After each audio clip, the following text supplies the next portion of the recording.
너희에게 은혜를 베푸시는 하나님. 이사야 30장 15절에서 26절 말씀입니다.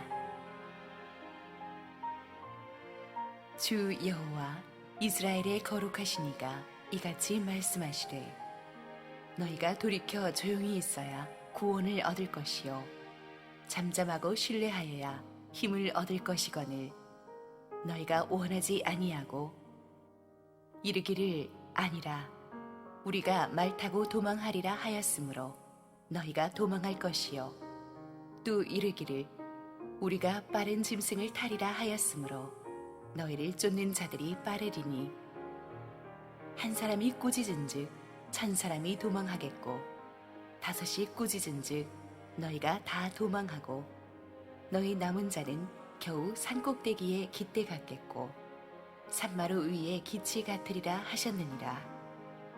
그러나 여호와께서 기다리시나니 이는 너희에게 은혜를 베풀려 하심이요 일어나시리니 이는 너희를 긍휼히 여기려 하심이라. 대저 여호와는 정의의 하나님이심이라. 그를 기다리는 자마다 복이 있도다. 시온에 거주하며 예루살렘에 거주하는 백성아, 너는 다시 통곡하지 아니할 것이라.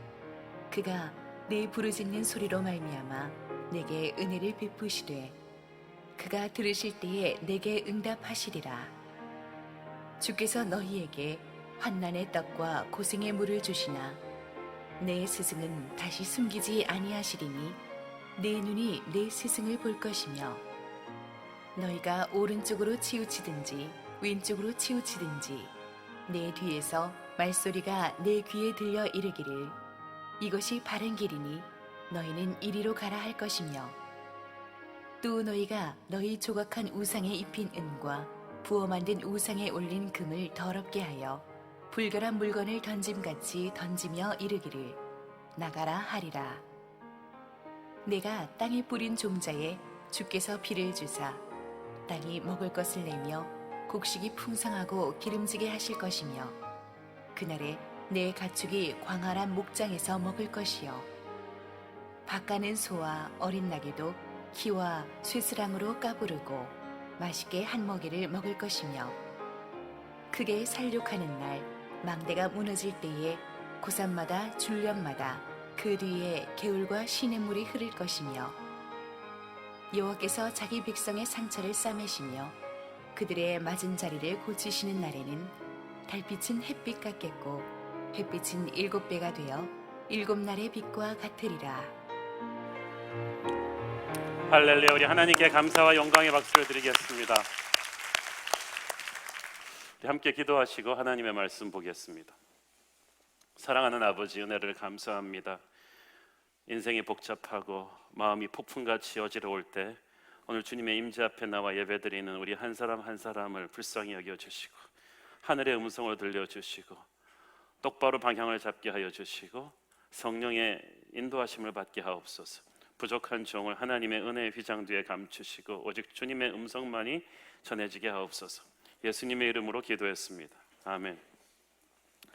우리가 살다 보면 크고 작은 위기들이 우리를 덮치는 경우가 많습니다.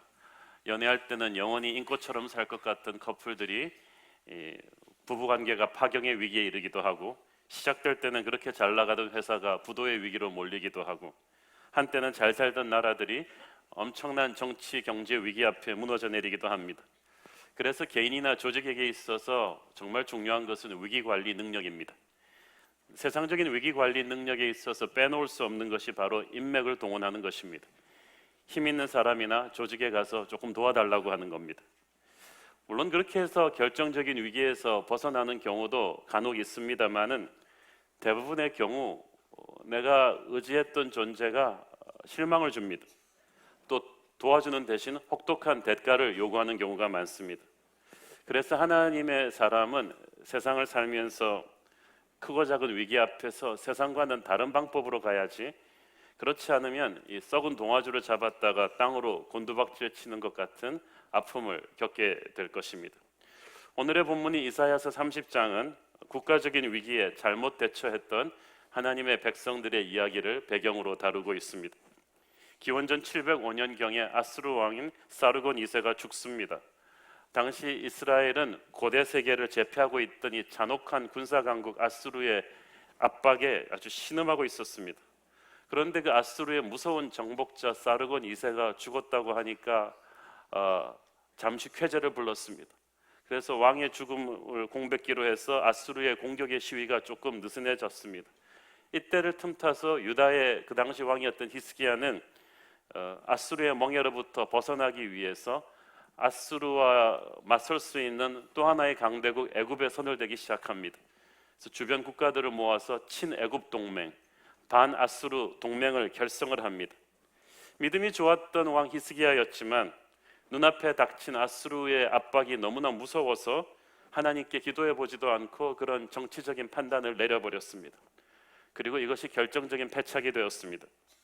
자국 내 사정이 불안정했던 애굽은 전혀 유다에게 도움을 주지 못했고 오히려 아수르의 심기만 자극해서 더 큰 재앙을 불러일으켰습니다. 친애굽 동맹을 주도한 유다의 화가 난 아수르는 괘씸죄를 적용해서 더 잔인하게, 더 무섭게 유다를 침공해서 영토와 국민들을 유린했습니다. 이사야서 30장 말씀은 바로 이 사건을 배경으로 예언된 것입니다. 하나님께서 하나님의 백성이 하나님이 아닌 세상 권력을 의지해서 위기를 타파하려고 할 때 이것이 얼마나 어리석은 재앙으로 끝나는지를 보여주고 계십니다. 그렇지만 그 과정에서도 하나님께서는 하나님의 백성들에게 회복할 수 있는 소망의 길을 보여주십니다. 잘못된 선택의 대가는 혹독할 것입니다. 16절, 17절 우리 함께 읽겠습니다. 시작. 이르기를 아니라 우리가 말 타고 도망하리라 하였으므로 너희가 도망할 것이요 또 이르기를 우리가 빠른 짐승을 타리라 하였으므로 너희를 쫓는 사람들이 빠르리니 한 사람이 꾸짖은즉 1000사람이 도망하겠고 5이 꾸짖은즉 너희가 다 도망하고 너희 남은 자는 겨우 산꼭대기에 깃대 같겠고 산마루 위에 기치 같으리라 하셨느니라. 아멘. 제가 이 말씀을 읽는데 처음에 이 큐티 책자를 보고 읽는데 나중에 겨우 산꼭대기에 깃대 같겠고 산마루 위에 기치 같으리라고 돼 있는데 제가 처음에 읽을 때 요새 노안이 와가지고 산마루 위에 거지 같으리라 하셨는데 그렇게 처음에 이렇게 읽은 거예요. 그런데 이 원문을 해석해 보면 거의 그 뜻이에요. 너희가 그냥 거의 다 패해가지고 깃대만 남은 그냥 거지 같은 패잔병이 될 것이다라는 진짜 그 해석이더라고요. 그래서 제가 노안이 와서 읽었지만 그래서 그게 맞는 말이에요. 그냥 거지같이 망해버린다는 거예요. 그리고 한 사람이 꾸짖은즉 1000사람이 도망하겠다. 그러니까 적군 한 명만 으르렁거려도 너희 1000명이 겁을 내면서 도망갈 것이다. 너희들이 빠른 말을 타고 살겠다고 애굽으로 도망갈 거지만 이를 추격하는 아수르의 기마대는 훨씬 더 빠르고 강할 것이다. 다 잡히고 말 것이다. 손자병법에는 이의제의라는 전략이 나오죠. 오랑캐의 힘을 빌어서 또 하나의 오랑캐를 잡는다. 그런데 그거는 손자병법이고 하나님의 사람은 손자병법으로 살지 않습니다. 세상 사람들은 몰라도 하나님의 사람은 세상의 방법으로 세상과 맞설 수 없습니다. 골리앗을 잡기 위해서 또 하나의 골리앗을 동원하지 못합니다. 골리앗은 다윗이 잡습니다. 세상적 방법으로 세상적 마수에서 벗어날 수가 없습니다. 상황이 너무 급하다 보니까 우리도 이 유다의 왕 히스기야처럼 하나님께 기도하는 대신에 당장 눈에 보이는 힘 있는 왕 애굽에게로 달려가서 도움을 청하는 경우가 있습니다. 하나님은 안 보이고 당장 아수르는 무섭고 하니까 그것도 이해는 갑니다. 그러나 이 위기의 때가 우리에게 진짜 믿음이 요구되는 때입니다. 상황이 힘들다고 감정적으로 너무 빠르게 인간적인 수단을 동원하면 나중에 치명적인 아픔이 옵니다. 하나님은 하나님의 백성들이 특히 하나님을 의지하지 않고 애굽에게 달려가는 것을 결코 가만두지 않으십니다. 이사야 31장 1절부터 3절까지 읽겠습니다. 시작.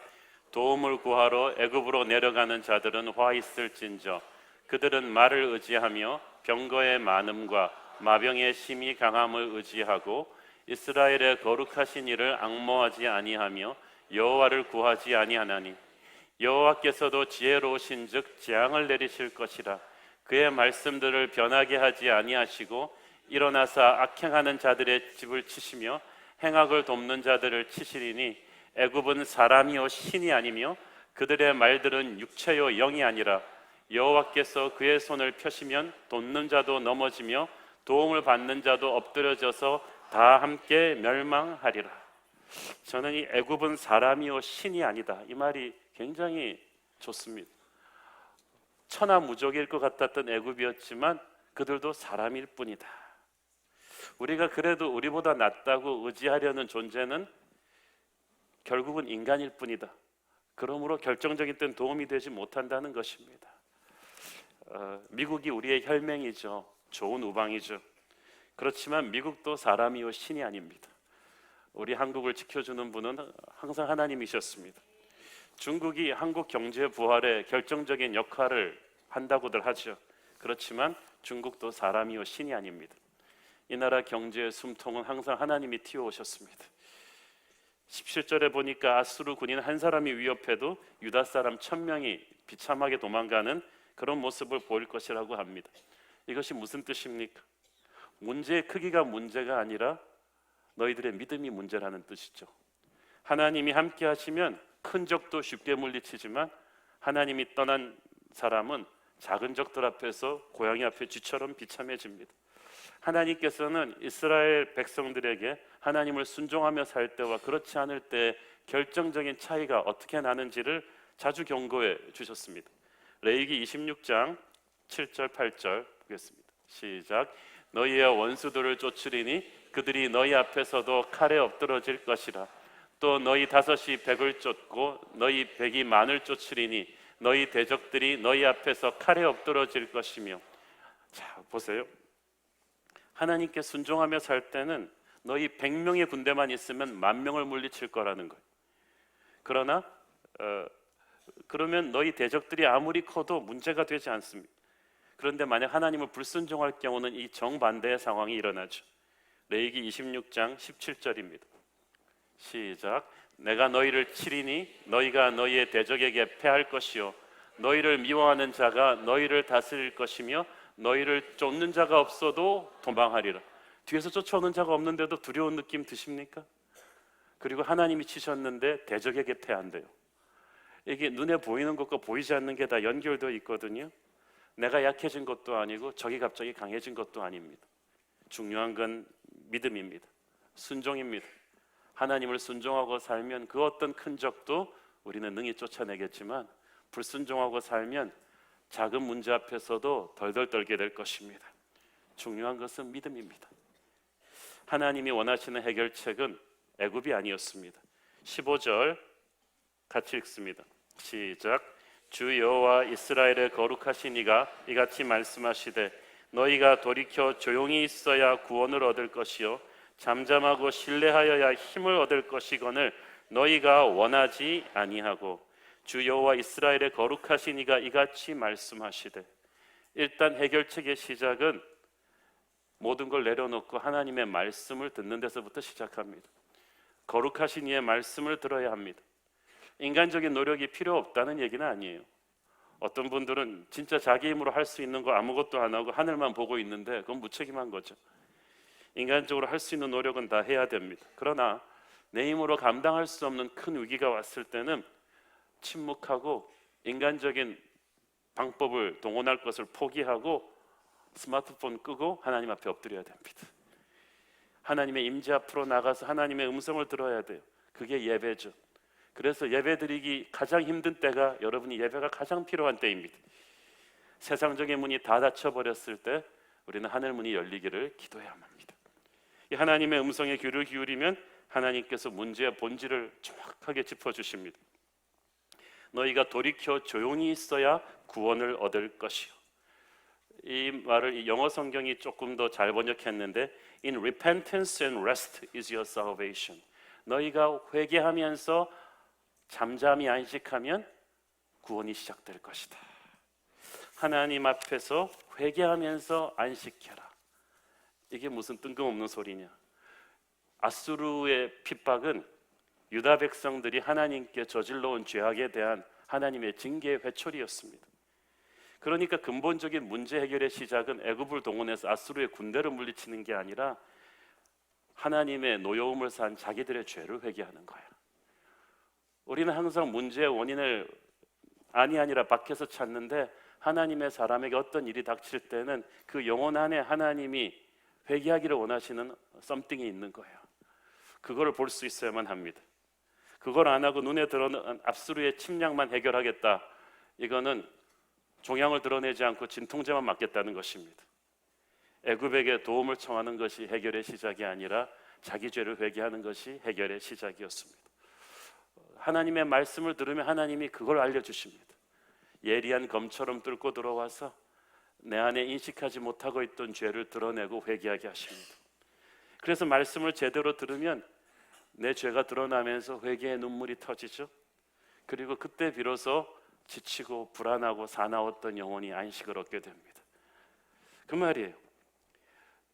돌이켜 조용히 있어야 구원을 얻을 것이고, 잠잠하고 신뢰하여야 힘을 얻을 것이거늘 In quietness and trust is your strength. quietness, 잠잠하란 말은 조용히 하라는 거예요. 입을 닫으라는 거예요. 하나님의 임재 앞에서 예배하는 사람은 입을 닫아야 돼요. 막 자기 얘기하면서 하나님의 음성을 들을 수가 없어요. 자기의 소리도 죽이고 다른 사람들의 소리도 잠시 죽여야만 합니다. 우리가 상황이 힘들어지면 말이 많아져요. 그것도 좋지 않은 말만, 거친 말만, 불평하는 말만, 사납고 원망하고 공격적인 말들이 많이 쓰러져 나오는데, 이 흙탕물 같은 그런 언어가 쫙 빠지고 침묵이 시작되어야만 합니다. 그 말들을 뱉지 않고 잠잠하셔야 됩니다. 말이라는 게 내 안에 있을 때는 내가 그 말의 주인이지만, 일단 뱉고 나면 그 말이 나를 노예로 삼아 버립니다. 그래서 조심하셔야 됩니다. 하고 싶은 말 다 하면 안 됩니다. 터져 나오는 말 다 하면 안 됩니다. 하나님의 음성에 귀를 기울이기 시작해야 합니다. 잠잠해야 하나님이 임재하십니다. 나쁜 말을 막 스트레스 푸느라고 뱉고 있으면 그 마귀가 그 나쁜 말을 통해서 역사하지만, 그거를 기도하면서 참으면서 은혜로 녹이면서 침묵하면 하나님이 개입하기 시작하십니다. 오늘날 교회 안에도 무슨 일만 생기면 너무 성급하게 판단하고 말해버리는 분들이 많은데, 영적 지도자들은 이러면 큰일 나요. 음성을 들으려면 자기 소리를 죽여야만 합니다. 잠잠히 하나님의 음성을 계속 듣고 있으면 처음에는 좀 불안하죠, 분하죠, 답답하죠. 그렇지만 조금 시간이 지나면 하나님의 임재가 느껴집니다. 여러분이 나쁜 감정이 일어나는데도 말하지 않으면 마귀가 떠나기 시작해요. 그리고 성령이 임재하기 시작합니다. 세상이 줄 수 없는 평안과 담대함이 자리 잡기 시작합니다. 그리고 하나님의 신뢰하는 마음이 생깁니다.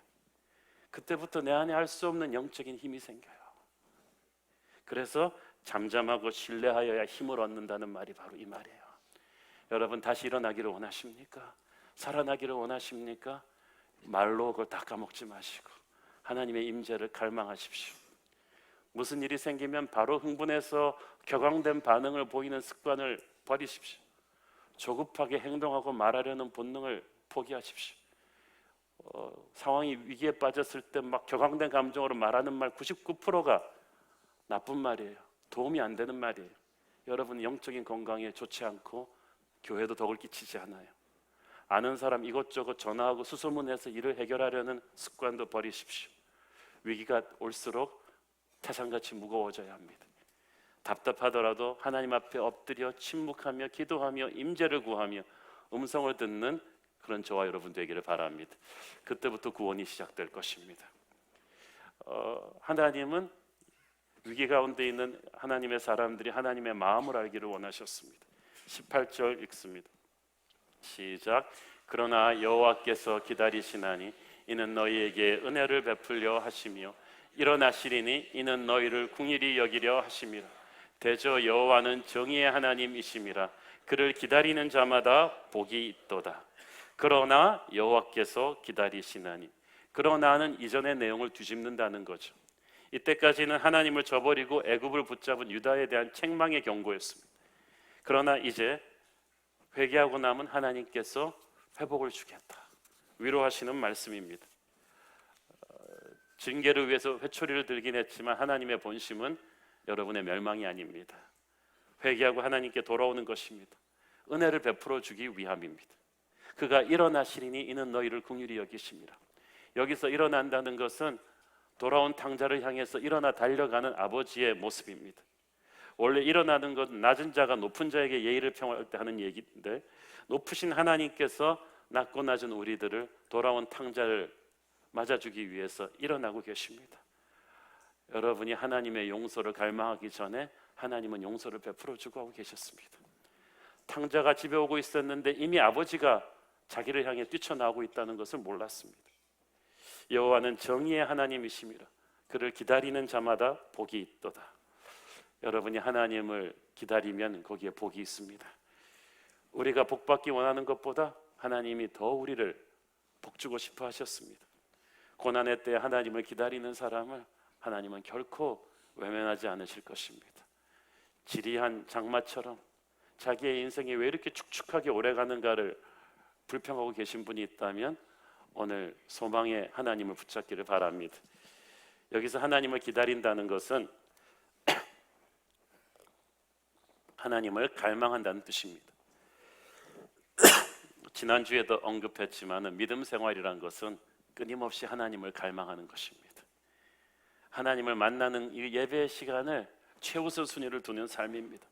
더 큰 은혜를 사모하는 마음, 은혜의 자리를 위해서 어떤 대가도 치르겠다는 마음, 위기의 시간은 바로 하나님을 향한 이 잃어버린 열정을 회복하는 때인 줄로 믿습니다. 매너리즘에 빠졌던 우리의 기도와 예배에 하나님이 불을 붙이기를 원하십니다.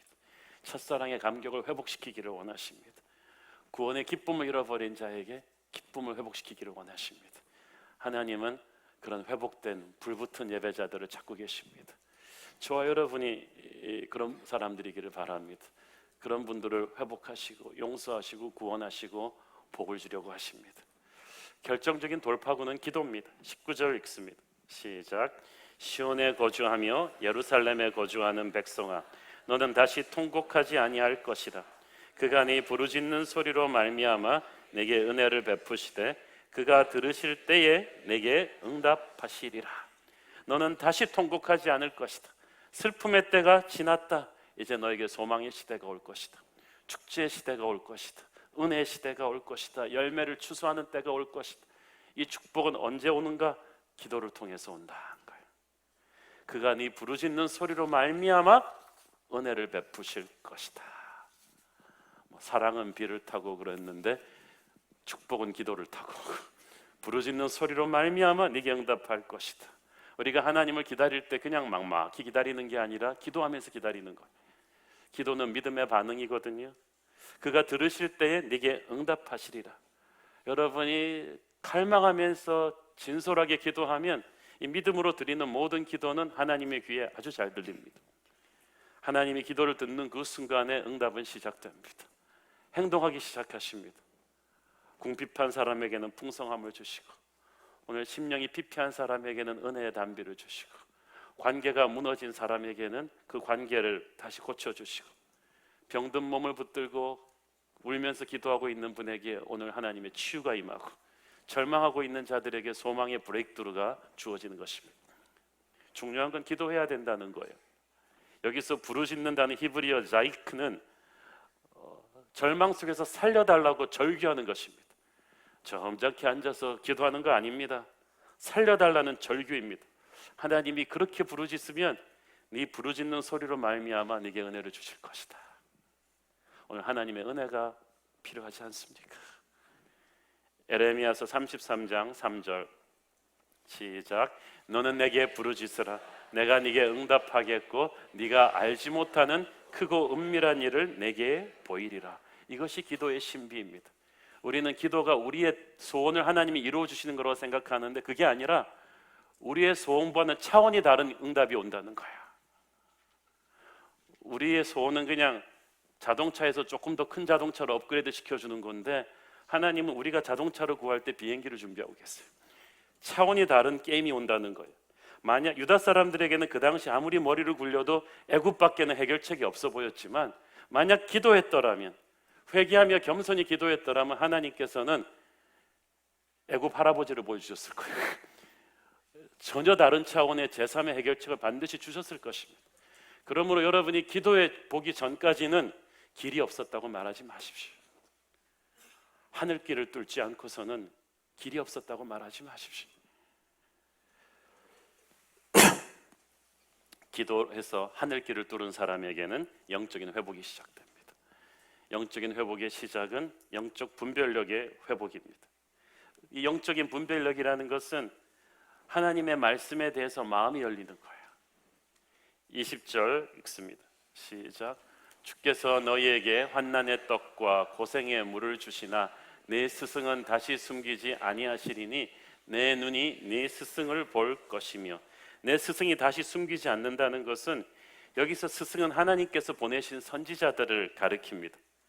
전에는 유다 백성들이 하나님의 말씀을 전하는 선지자들을 싫어가지고 막 핍박했습니다. 이사야서 30장 9절 11절 시작.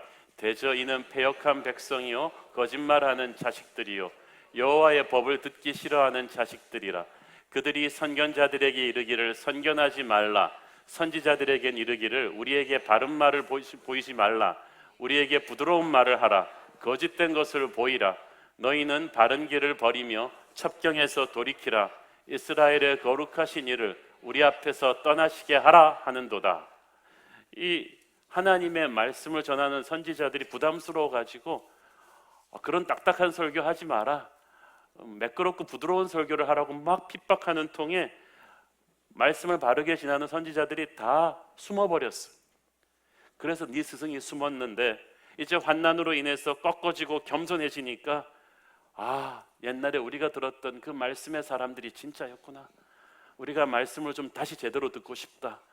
그 마음을 가지니까 하나님의 선지자들이 다시 나타나는 거예요. 무서운 징계의 채찍을 받고 나서야 이들이 영적으로 철이 들었어요. 말씀의 권위를 인정하기 시작했어요. 그때부터 말씀을 듣는 태도가 완전히 달라졌어요. 태도가 달라지니까 하나님이 영안을 열어주십니다.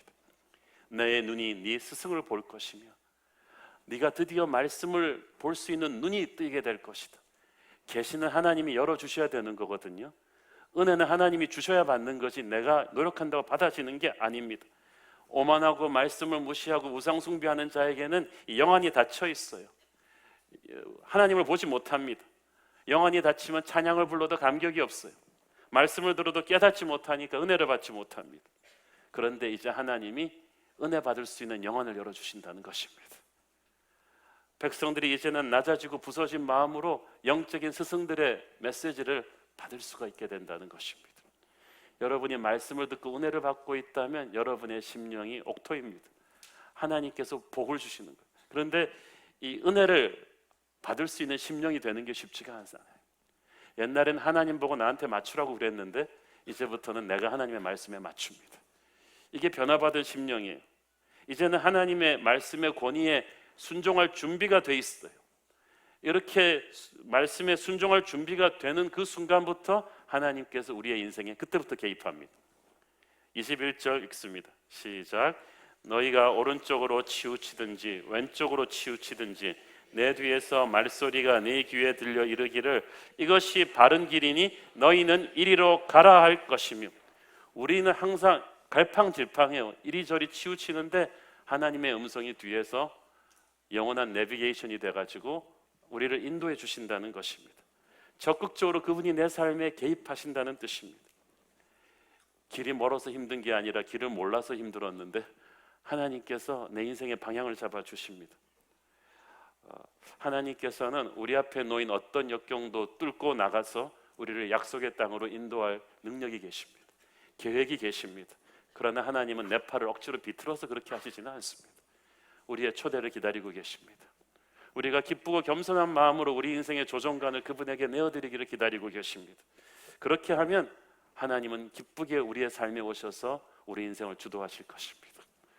불가능할 것 같았던 아수르를 무너뜨리고 초자연적인 능력으로 약속의 땅으로 데리고 가실 줄을 믿습니다. 하나님의 개입을 원하신다면 하나님 앞에 엎드려야 합니다. 그분이 내 인생을 주도하게 해야 됩니다. 그 다음부터는 하나님의 리더십에 적극적으로 반응해요. 말씀에 지배당하는, 말씀을 엔조이하는 그런 인생을 살게 됩니다. 이사야서 29장 23절부터 24절 시작. 그의 자손은 내 손이 그 가운데서 행한 것을 볼 때에 내 이름을 거룩하다 하며 야곱의 거룩한 이를 거룩하다 하며 이스라엘의 하나님을 경외할 것이며 마음이 혼미하던 자들도 총명하게 되며 원망하는 자들도 교훈을 받으리라 하셨느니라. 불평불만이 많던 입술에서 영적인 교훈이 넘치면서 만족이 와요. 막 생각이 복잡하고 혼미하던 그 마인드가 깨끗해지면서 영적으로 총명해집니다. 저는 저와 여러분에게 그런 은혜가 임하기를 원합니다. 그리고 우상을 버리게 됩니다. 22절 읽습니다. 시작. 또 너희가 너희 조각한 우상에 입힌 은과 부어 만든 우상에 올린 금을 더럽게 하여 불결한 물건을 던진같이 던지며 이르기를 나가라 하리라. 이 은혜가 충만해지면요, 내 안에 있는 우상이 더러웠다는 걸 느끼기 시작합니다. 옛날에는 죄를 끼고 살면서도 이 죄의 매력에 빠져서 이 더러움을 느끼지를 못했는데 거룩이 충만해지면 더러운 게 보여요. 그래서 나가라 하리라. 단호히 우상을 버리겠다는 결단입니다. 하나님과 우상을 같이 섬기면서 하나님의 은혜와 도우심이 임할 수는 없습니다. 은혜를 받기 위해서는 우상을 버려야 됩니다. 아주 간단한 얘기입니다. 우상은 내 시간과 돈과 정성을 빼앗아가는 어떤 것입니다. 오늘날 많은 사람에게는 스마트폰이 우상입니다. TV가 우상입니다. 어떤 사람에게는 자식이 우상입니다. 골프가 우상입니다. 하나님보다 더 사랑하던 무엇이든지 그것이 우상입니다. 이 우상들을 여러분 삶에서 내보내야 은혜가 임합니다. 치유가 임합니다. 그래야 하나님의 영광과 능력이 나를 통해서 열방으로 나갈 수가 있는 거예요. 내 영혼에 독이 빠질 수 있는 거예요.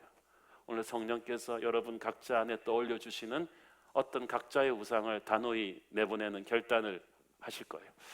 거기에 여러분 순종하기를 바랍니다. 영적인 회복이 임한 뒤에는 육의 회복이 옵니다. 이게 순서가 절대 뒤바뀌지 않아요. 우리는 일단 육의 회복을 달라 그러지 않아요? 일단 아수르를 물리쳐 주세요. 일단 이 돈 문제를 해결해 주세요.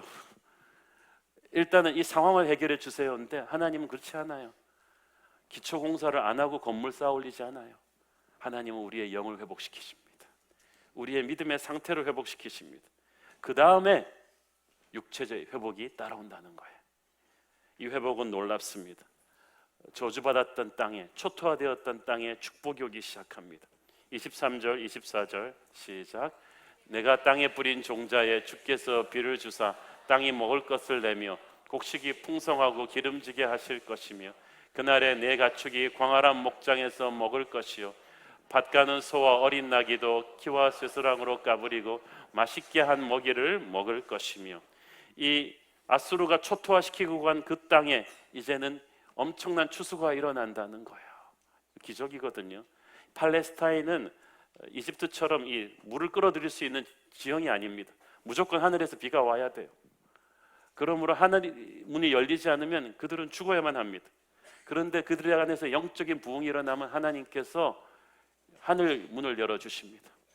은혜의 비가 내리고 난 뒤에는 반드시 진짜 비가 와요. 또 농토의 곡식이 풍성해지고 가축들이 풍성하게 먹기 시작하는 상황이 임하는 거예요. 이 은총의 물이 도저히 갈 수 없는 절망적인 곳에도 흘러 들어갑니다. 25절 읽습니다. 시작. 크게 살육하는 날 망대가 무너질 때에 고산마다 줄령마다 그 뒤에 개울과 시냇물이 흐를 것이며 고산과 줄령은 한마디로 진짜로 높은 데 있는 곳에 어떻게 물이 흘러가요? 물은 위에서 아래로 흐르는데 그런데 거기까지 다 축복의 빗줄기가 흘러 들어간다는 거예요. 하나님의 회복이 임할 때는요 도저히 안 된다고 하던 곳곳에 하나님의 물이 흘러 들어갑니다. 여러분 자식 중에서 내놨던 애 그런 애도 살아나기 시작합니다. 여러분의 문제 중에서 제일 골치 아프 이건 안 된다고 생각했던 사람의 문이 열리기 시작합니다. 이런 기적들이 일어나는 거죠. 은혜의 비는요 물이 흘러내려가면서 가장 작은 구멍도 다 메우듯이 하나님의 은혜의 비가 흘러가는 곳에 그냥 대고만 있어도요 구석구석으로 다 복을 받습니다. 하나님의 은혜의 비가 흘러내리면 이 교회 안에 있는 모든 사람들 안에 축복의 단비가 흘러갈 것입니다. 오늘 여기 있는 한 명도 그 단비를 체험하지 않고 가는 사람 없기를 바랍니다. 하나님이 이 백성을 치유해 주실 때 엄청난 치유가 일어납니다. 26절 읽습니다. 시작. 여호와께서 자기 백성의 상처를 싸매시며 그들의 맞은 자리를 고치시는 날에는 달빛은 햇빛 같겠고 햇빛은 7배가 되어 7날의 빛과 같으리라. 여호와께서 자기 백성의 상처를 치유하실 때 우리 얼마나 상처 많습니까? 세상 오래 산다는 것은 상처가 더 많아진다는 거예요. 오늘 몸의 병을 가지고 또 마음의 상처를 가지고 계신 분들에게 하나님의 치유가 임하기를 바랍니다. 이 치유가 임할 때 여호와께서 자기 백성의 상처를 직접 손대신다는 거죠.